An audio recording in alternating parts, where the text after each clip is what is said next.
Summer has come and passed.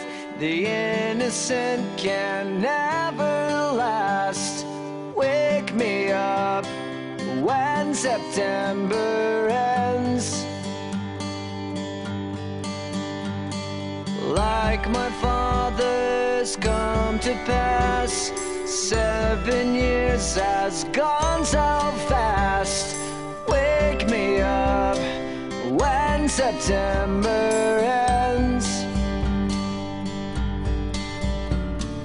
Here comes the rain again, falling from the stars, drenched in my pain again, becoming who we are.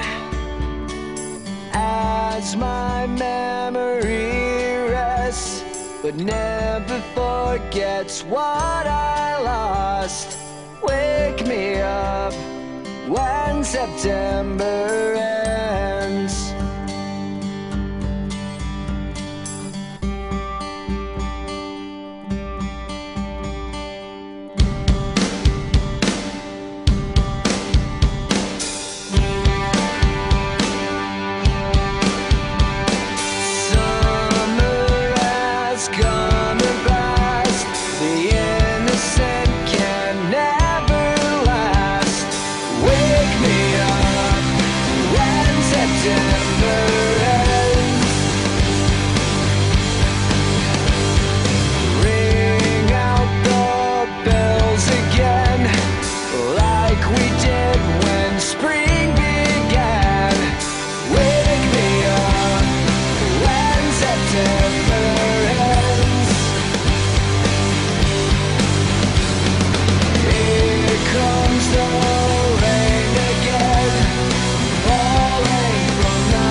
What I lost. Wake me up when September ends.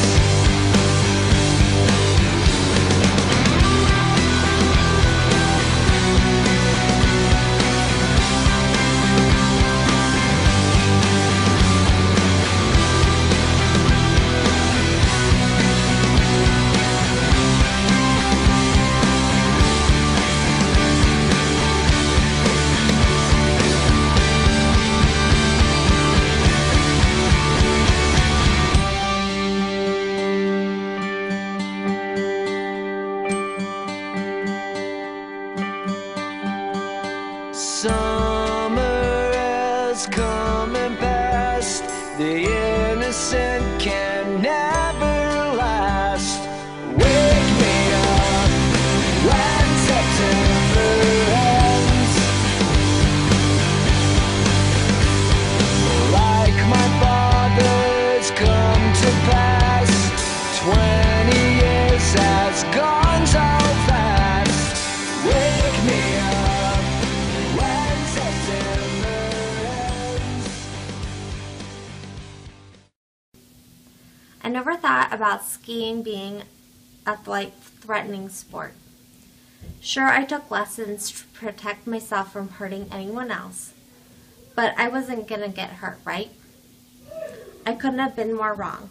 On February 26th, I almost lost my life as I was plowed into by someone who was behind me up the hill on lookout.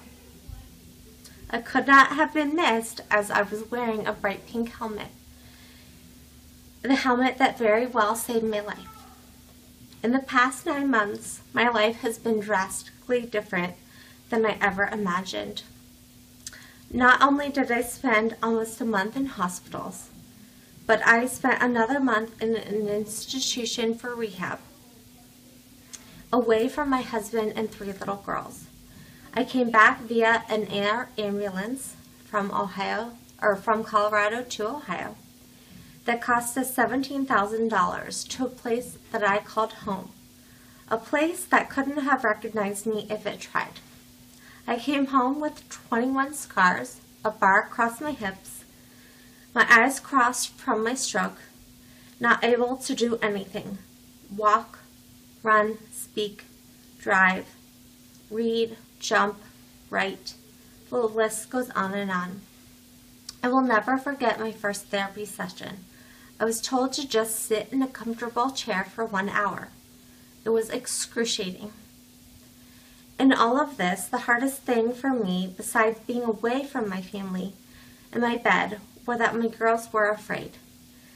It was very hard for them to get physically, let alone emotionally close to me, as they were scared. They had been through so much pain.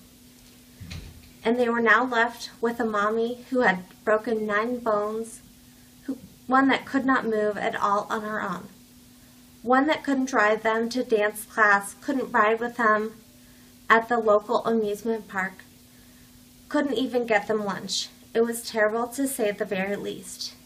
It has taken months to re-earn that trust, to have them view me as their mommy again. For the rest of my life, I will deal with many repercussions of that awful day. Every single day, I will have to make an effort not to let the stroke win and permanently debilitate me. I'm not lying at all when I say I wish it had never happened, and I had never been on that run that day. I've worked very hard to make sure I could walk again on my own. Had I not had a go-getter personality, I would be wheelchair-bound and then would die very soon from all the complications associated with that. Thank God I am a type A personality, that I yearn for a day when I can drive my girls somewhere or run an errand. While all of this has been very difficult for me, and while this year has been nothing like it should have been, I believe there's a purpose to all things. If I can help one person like me, whose whole life has been taken from them unjustly, it will have been worth all the strife and all the stress I've endured and that my loved ones have endured. So today, I offer my forgiveness to Will. Does this make what you did right? Not at all. But we cannot change the past. As much denial as I have had over the past months, it happened. My pink helmet was overlooked, and now I just must be strong for my husband and 3 daughters, for everyone around me.